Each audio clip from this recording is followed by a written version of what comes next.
Hello, my name is Kim and you're on my channel. Today we are talking about how to quickly and free make unusual and nice looking screenshots.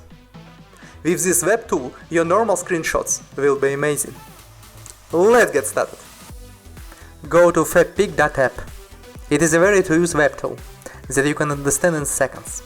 Just upload your screenshot to the site and now you can make it better. As you can see in my screenshot, there are additional borders. You can change the colors of these borders, size, form, and even add the shadow. Let's take a look.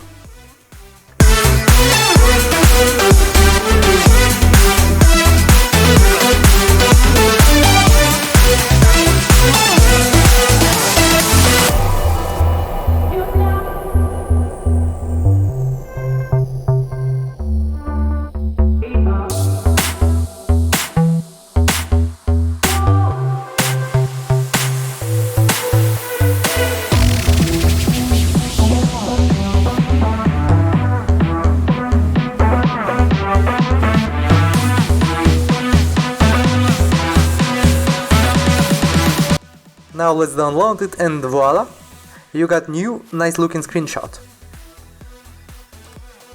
You will find a link to today's web tool in the description below. Thanks for watching this video. Please like and subscribe to my channel. If you have any question, welcome to the comments below. Good luck!